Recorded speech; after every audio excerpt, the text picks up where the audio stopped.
Hello and welcome to episode 24 of my Minecraft Technic Hardcore Modded Skyblock tutorial Let's Play series.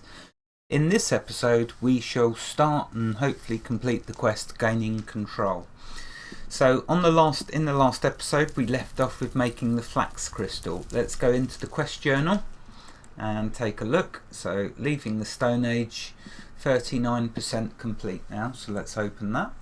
Okay, I've worked my way down here. That was the last episode. Now gaining control. So if we take a look, computer controller.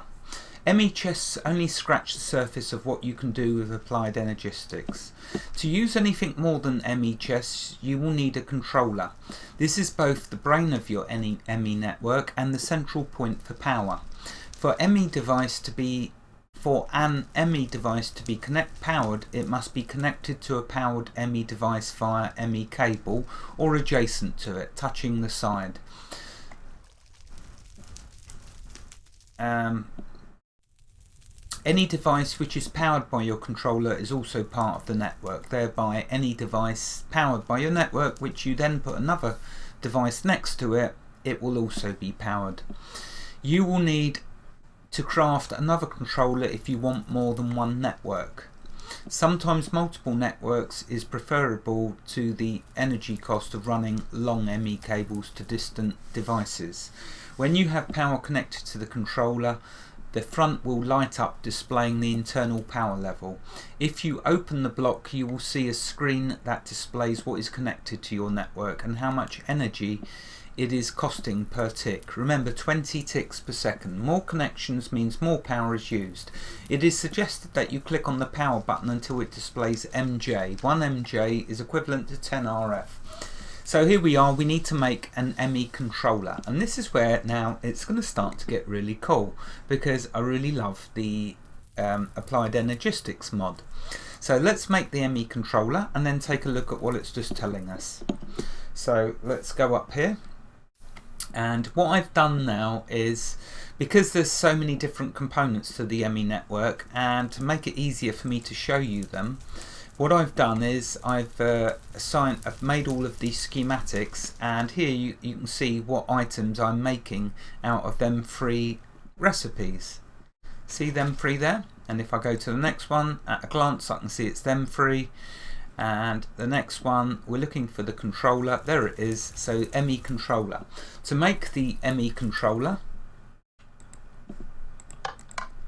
we need 4 of them flax crystals I made in the last episode, an ME advanced processor, and 4 iron. So the advanced processor is there. It's the same as making a basic processor, except you're using a diamond with the redstone and the silicon. So that's the advanced and how you get that. Anyway, back to the controller.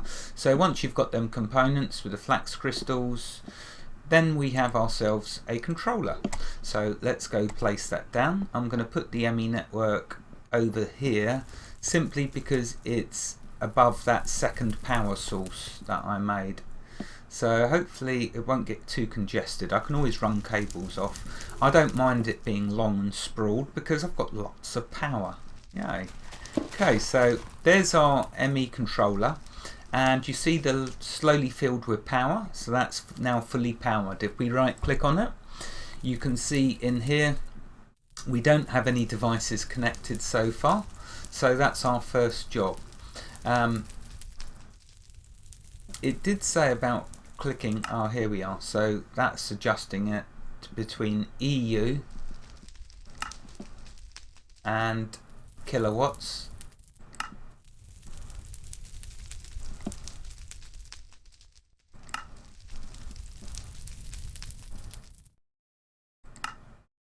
And MJ, I don't know, I think it hasn't got RF, so I think I'll just keep it as MJ. Is that what the quest tracker said?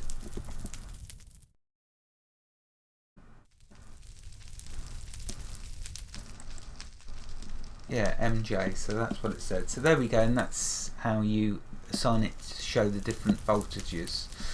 We haven't got any devices connected, so that's what we're going to continue on with now.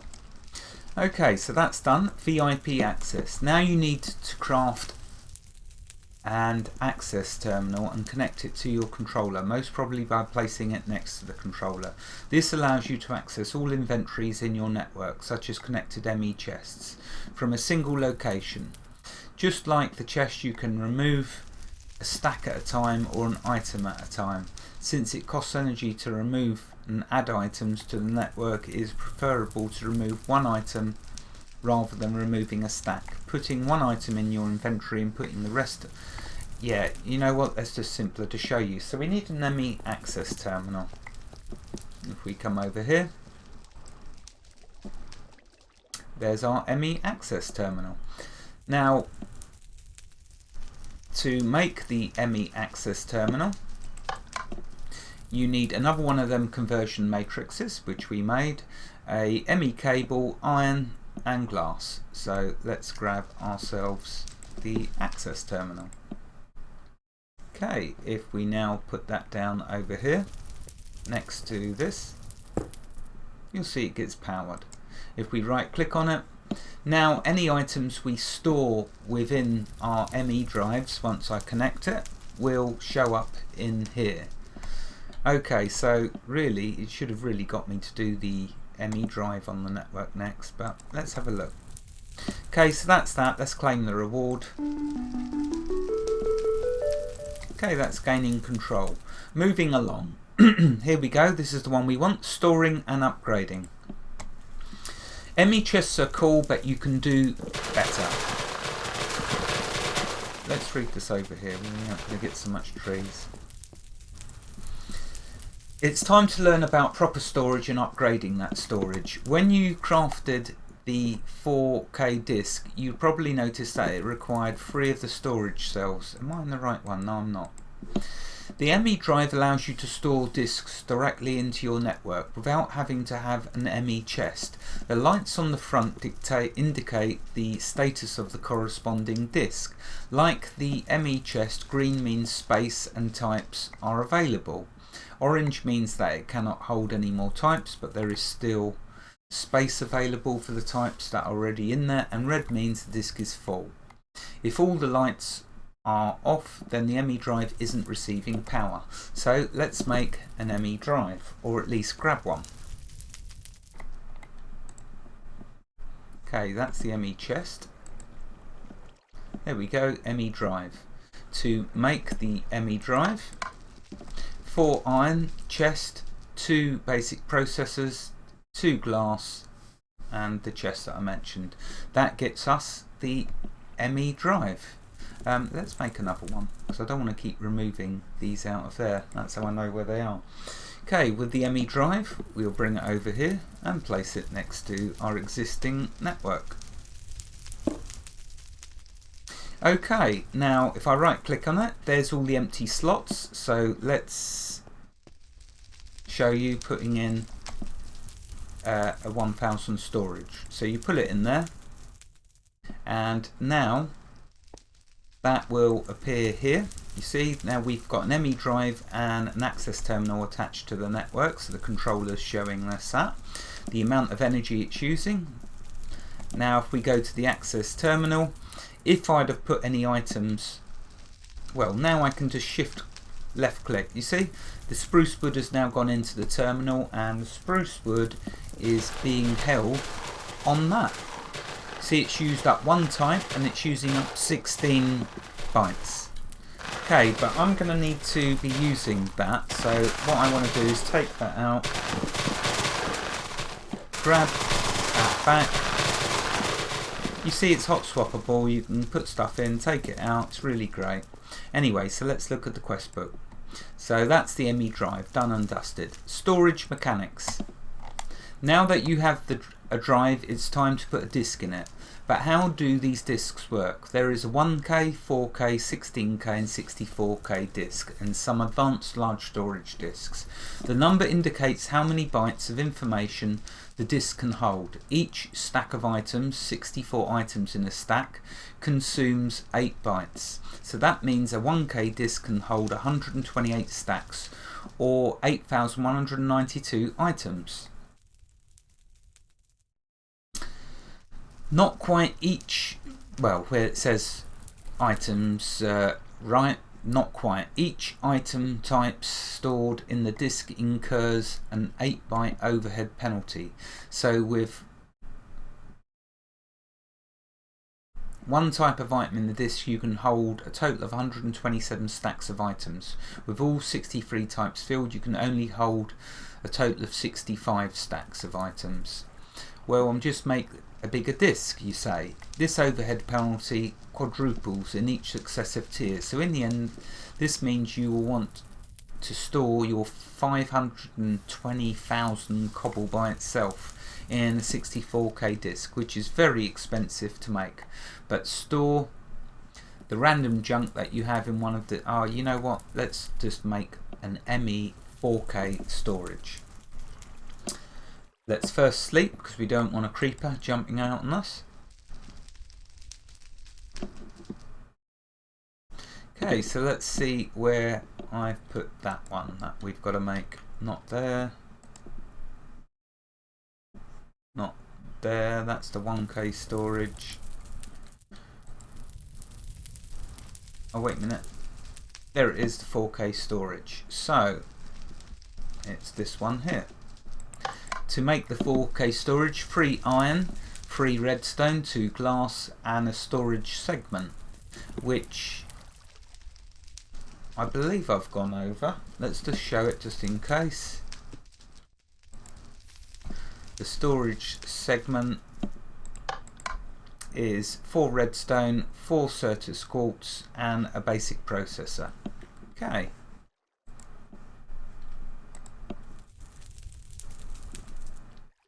That gets us the 4K storage. Let's grab another one. Right, okay, so that's getting the 4K storage, which I can slot over there. But you know what? I'm going to fill that up with 64K. The Gamester don't do 1K or 4K or 16K. He only does 64K. Let's check the quest journal anyway. So that's the ME storage done. Getting specific. So you've learned that it can pay to be specific about what you store in which disk, but how do you do that? If you're just using ME chests, then it's simple, but what about when you're using a drive? For this you need an ME partition editor. This is one of the few devices which does not need to be attached to your ME network and consequently doesn't need power. Put your disk in the top left slot. From here you can name the disk, which is visible in the tooltip when you look at it in the drive. To add item types to the disk, just drop the items you want to specify in the grid and it will add a ghost image of the item to the display. Alternatively, you can click the top left button to configure based on what is already inside the disk. The second button allows you to switch from precise to fuzzy. What is fuzzy? Technically a brand new diamond pick and a half damaged diamond pick are not the same item. Fuzzy allows you to treat them as the same. If you specify a full diamond pick here, then it will also grab damaged picks as well. So that's really cool to know. The third button lets you set the damage amount threshold for what to add or reject. This only has meaning in fuzzy mode. Well, that makes sense. The last button allows you to specify whether only the specified items go in the disk or any items except the specified ones go in the disk. Once you're done, click on Format. So ME Partition Editor, let's make one of them. Oh, no, it's not that one. There we go. So that one there. To make the ME Partition Editor, 5 iron, crafting table, conversion matrix, 2 glass. We'll get you the ME Partition Editor. So let's take a quick look at how this, well, it was just saying about all this. It doesn't need to be powered, so we can put it just there. Okay, now what you do, you put your disk in there, and then if I wanted it to just hold spruce wood planks, and I could put in here spruce wood Oh, there's the timer. 15 minutes has flown by. And then click Format. That will then format this 1K storage disk to only hold spruce wood planks, which I don't want to do. So let's empty that out there. Let's take that out. And here is the buttons it was talking about. Oh, you can't quite see that one at the top. But anyway, so that's switching the different modes. Precision and fuzzy. Fuzzy meaning if any items are damaged, they'll also go in with the item that's good. And that's the if you want to say if something's too damaged to go in here, you don't want it to go in, for example, because it's going to break on the next hit, then you can set the damage threshold.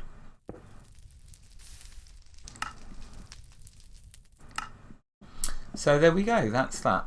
Let's take that back out. Right, I'll continue this on in the next episode because the timer has gone. So I'll continue in from where I've left off, sorry, with storing and upgrading, because there are some more parts to this, as you're going to see in the next episode, and it'll be a good one. Wherever you are in the world, God bless you and keep every last one of you safe. Thank you for watching and have a fantastic day. Goodbye.